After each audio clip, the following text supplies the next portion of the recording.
दोस्तों, जनमंच पे एक बार फिर से आपका स्वागत है। चुनाव जैसे जैसे नजदीक आ रहे हैं तो वैसे वैसे आंदोलनों में जो लोग शामिल थे, क्योंकि ये 5 साल आंदोलनों के साल थे और एक तरफ सत्ता थी तो एक तरफ विपक्ष के तौर पे यहाँ का किसान, यहाँ का मजदूर, यहाँ का कर्मचारी आंदोलन कर रहा था। और उन आंदोलनों से जो लोग निकल के आए हैं वो कहीं ना कहीं किसी न किसी पार्टी की विचारधारा में भी शामिल रहते दिख रहे हैं। और हमारे साथ संजय बुरा है, एडवोकेट संजय बुरा, जो आम आदमी पार्टी से बहुत पुराने तौर से काम कर रहे हैं, सबसे पुराने नेताओं में इनकी गिनती की जा सकती है हिसार में। और इसके साथ में आंदोलनों की जब बात करते हैं, किसान आंदोलन में हमें अक्सर ये आंदोलनों के बीच में ये दिखते रहे हैं। तो अभी नड़वा से ये इन्होंने एक ऑफिस खोला है, नड़वा में ये एक आम आदमी पार्टी के लिए काम कर रहे हैं।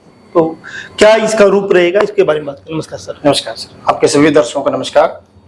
तो सर, नड़वा को कैसे देखते हो कि एक तो वो लोग हैं जो पैसे के दम पे राजनीति कर रहे हैं, पैसे के दम पे बड़े बड़े पोस्टर लगवा रहे हैं, ठीक है, कोई जातीय राजनीति कर रहा है, कोई जाट की कर रहा है, कोई गैर जाट की कर रहा है, कोई दूसरी कर रहा है। आम आदमी पार्टी अपने आप को कैसे देखती वहां पे? देखिए, सबसे पहले तो मैं बता दूंगा आपको कि हमारा जो बचपन है वो सारा ही आजाद नगर में बीता है।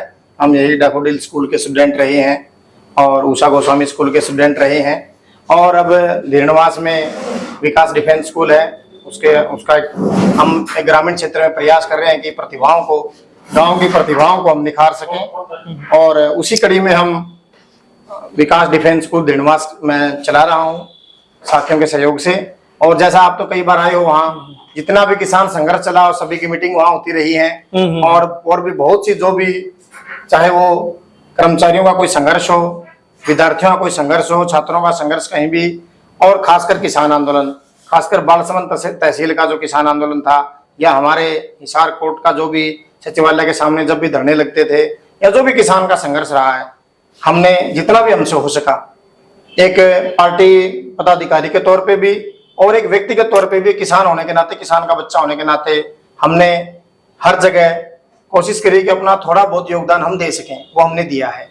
और नलवा क्षेत्र से हमारा बचपन से हम यहाँ रह रहे हैं और लगातार यहाँ के हर आंदोलन में जितना हमारा सहयोग रहा, बचपन से ही हम लगे हुए हैं। और जहाँ तक चुनने की बात है, तो जहाँ आदमी का कर्म क्षेत्र होता है, जहाँ आदमी का काम धंधा होता है, जहाँ आदमी बचपन से रह रहा होता है, तो वहाँ उसका सर्कल बन जाता है, उसके साथी बन जाते हैं। और यही हम संघर्ष कर रहे हैं। तो इसलिए पार्टी का भी एक प्रकार से देख लीजिए आप, जो आम आदमी पार्टी है, किसान संघर्ष में जो योगदान रहा, चाहे पंजाब में रहा हो, चाहे दिल्ली के बॉर्डर के ऊपर बात करें, चाहे स्टेडियम न देना अमित शाह को, या बहुत सी ऐसी चीजें थी जो आपने देखी किसानी संघर्ष में आम आदमी पार्टी का हर कार्यकर्ता उसके लिए काम कर रहा था। नहीं, मैं नड़वा की बात करूं कि नड़वा में जो संघर्ष है, एक संघर्ष है उस दौर का कि आप आंदोलनों में जा रहे हो, चाहे वो किसान का है, कर्मचारी का, मजदूर का, छात्र, नौजवान। जी, जी, जी। एक अभी जो राजनीतिक तौर पे कि एक वो लोग आ गए हैं जिनका आंदोलनों से कोई लेना देना नहीं है और वो कह रहे कि हम ही असली कमेरे हैं, हम ही असली किसान हैं। ये कहीं ना कहीं हमारे जो पार्टी सिस्टम है, 2 पार्टी सिस्टम हमारे यहाँ है, जब तक चला रहा कि एक जाता है दूसरा आ जाता है, एक जाता दूसरा आता है। ये पार्टियां ऐसे लोगों को प्रमोट कर रही है। यहाँ गलती उन लोगों की नहीं है जो पैसे वाले लोग हैं, जो धन्ना सेठ हैं, जो पैसे वाले लोग आते हैं राजनीति में। इसके पीछे का कारण जानना होगा।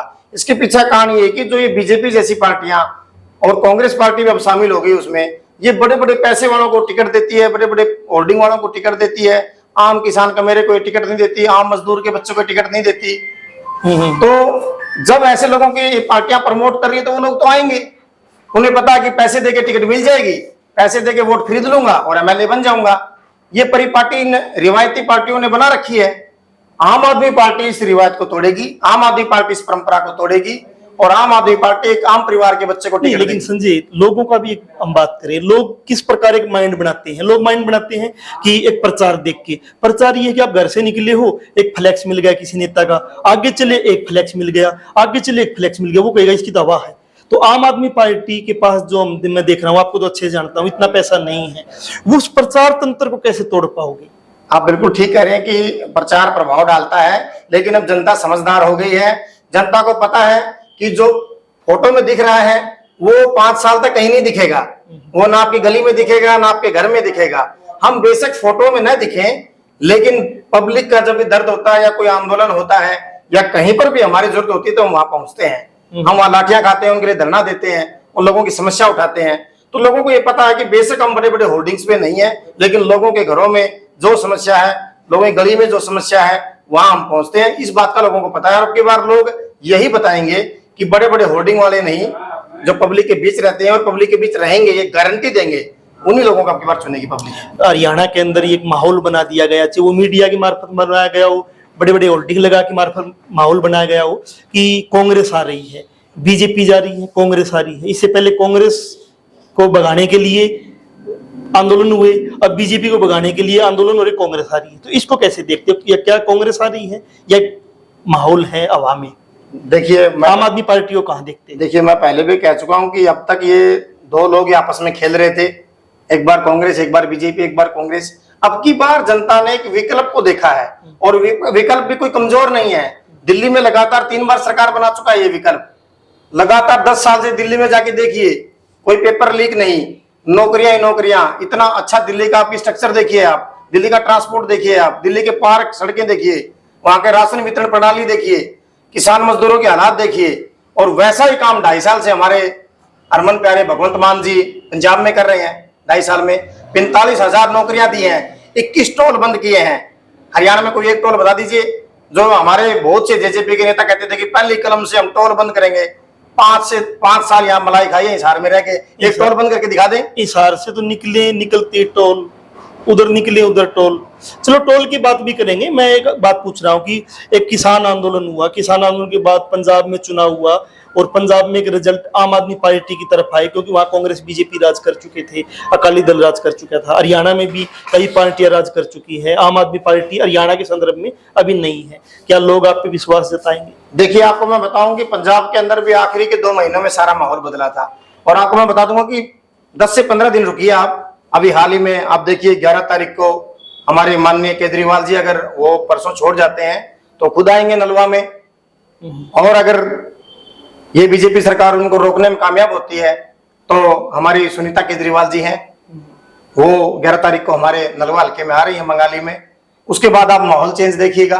नलवा विधानसभा में मुख्य मुद्दे क्या है कि अगर आम आदमी पार्टी को कहीं ना कहीं फाइट में लोग दें, कोई यहाँ से विधायक जीता या पूरे हरियाणा में अगर विश्वास जिताएं, तो हम नलवा की बात करें तो मुख्य मुद्दे क्या है? क्योंकि आजाद नगर में जो देख रहे हैं कि न लाइट है, न फुटपाथ है, सीवरेज की व्यवस्था बड़ी गड़बड़ेशन, क्योंकि यहीं से नलवा शुरू होता है। जी जी, तो मुख्य मुद्दे आप कैसे देखिए, नलवा का बड़ा दुर्भाग्य है।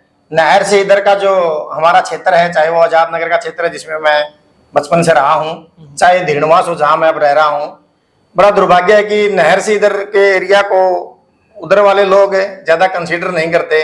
ज्यादा सेक्टर में रहने वाले हमारे नेता, सेक्टरों में रहने वाले हमारे जो विधायक जी हैं या मंत्री हैं, वो ज्यादा तवज्जो नहीं देते। और दुर्भाग्य यही है कि बार बार हमें उन्हें चुनना पड़ता है। अब की बार ग्रामीण क्षेत्र से युवा आ रहे हैं, आजाद नगर क्षेत्र से भी युवा रिप्रेजेंट कर रहे हैं अब की बार जनता, और बार बार हम ये समस्या उठा चुके हैं। आजाद नगर जैसा एरिया जिसमें इतना एक प्रकार से देखिए प्रतिभाओं की कमी नहीं है, इतनी प्रतिभाएं हैं, तो खेल की कोई सुविधा नहीं है। और आपको बताऊं, आजाद नगर के अंदर पढ़ने वाले इतने अच्छे बच्चे हैं, कोई कॉलेज की, कोई लड़कियों में कॉलेज की कोई सुविधा नहीं है, अस्पताल की कोई सुविधा नहीं है। स्टेडियम में खेल का जिक्र किया, अस्पताल के लिए 1 साल से आंदोलन चल रहा है, संघर्ष कर रहे हैं। हॉस्पिटल के लिए एक अच्छा हॉस्पिटल नहीं है, 40-45 हजार की आबादी है, कोई हॉस्पिटल नहीं है, सड़कों का बुरा हाल है। और सीवरेज का तो हिसार में सबसे बुरा हाल अगर किसी वार्ड का तो 18-19 वार्ड का है। लोग धरने दे चुके हैं, बार बार सड़कों पे आ चुके हैं, लेकिन जो ये पक्षपात किया जा रहा है इस क्षेत्र के साथ, क्योंकि थोड़ा सा हिसार का जो हमारा परिवेश है वो ग्रामीण परिवेश जैसा ही है। यहाँ बड़े लोग बड़े भाईचारे से, बड़े प्रेम से रहते हैं, और सेक्टरों में रहने वाले लोग इन बातों को, नेता खासकर इस बातों को नहीं समझते। और ग्रामीण क्षेत्र के तो बुरा हाल है, खेती का बुरा हाल है। आप देखिए हर फसल में क्या हो रहा है, कभी बारिश आ जाती है, कभी नहीं आती है। और किसान आंदोलन में क्या हुआ, मुआवजे के आंदोलन में क्या हुआ, हर बार मतलब नलवा हल्के के साथ बार बार जब से बना 2009 से इसके साथ पक्षपात हो रहा है। लेकिन इस बार ऐसा नहीं होगा। ऐसा प्रतिनिधि होगा जो इन समस्याओं के बीच पला बड़ा है, इन समस्याओं को समझता है और इन समस्याओं को दूर करने की हिम्मत भी रखता है। मुझे एक आखिरी एक बात और बता दीजिए, एक सवाल और है कि अक्सर जब हम गांव में जाते हैं, लोगों से पूछते हैं कि चुनाव में नेता आते हैं, तो कहते आते हैं, बड़े बड़े वादे करते हैं, लेकिन चुनाव के बाद न सत्ता के लोग, जो जीतता वो, न हारने वाला, दोनों ही नहीं जा पाते। क्या आप पे विश्वास करें कि अगर आपको जनता मौका देती है तो, अगर नहीं देती है तो भी आप जनता के बीच में जाओगे? तो हम कहाँ जाएंगे? हमारे पास तो कोई विकल्प ही नहीं है। हम कोई, हमारे कोई बड़े बड़े बाप दादाओं ने कहीं कोठियां नहीं बना रखी, चंडीगढ़ दिल्ली में हमारी कोई कोठियां नहीं है। हम तो इसी मिट्टी में रहे हैं, यही पले बड़े हैं, सब कुछ हमने यहाँ खेले, यहाँ स्कूलिंग हमारी सारी हुई, यहीं पे हमने सीखा है। चाहे सामाजिक आंदोलन हो, चाहे राजनीतिक आंदोलन हो, हमने तो यही से सीखे हैं। यहाँ से कहाँ जाएंगे? हमारी रोटी रोजी यहाँ है। आदमी अपनी रोटी रोजी छोड़ के कैसे जा सकता है? तो जहां आदमी अपनी रोटी रोजी कमाता है, जिन लोगों के साथ अपनी जिंदगी बिता रहा है, अपनी जवानी बिता रहा है, उन्हीं लोगों के साथ ही रहेगा, कहाँ जाएगा? अगर हम, जिन्होंने पहले से बाप दादाओं ने पैसा कमा लिया है, जिन्होंने अपने बाहर कोठियां बना ली हैं, वो तो जाएंगे। हमारे लिए तो वो कहते हैं ना कि हम तो कुएं के मेंढक हैं जी, तो हम तो नलवा के मेंढक हैं, आजाद नगर के मेंढक हैं, तो यही रहेंगे। तो एडवोकेट संजय बुरा है, जो छात्र जीवन से हम इनको अच्छे से जानते हैं कि छात्र आंदोलन में ये रहे, उसके बाद किसान मजदूरों के कोई आंदोलन होता है उसमें शामिल रहते हैं, और इसको जरूर देखना चाहिए कि आप प्रचार तंत्र की तरफ बढ़ रहे हो, कि एक प्रचार देखा, बड़े बड़े होल्डिंग्स देखे, उसकी तरफ बह रहे हो, या 5 साल जिन लोगों ने आपके बीच में रहे हैं, काम किया है, आपकी आवाज बने हैं, उनको देख रहे हो। जनमंच के साथ आप बने थे, नए अपडेट के साथ फिर हाजिर होंगे।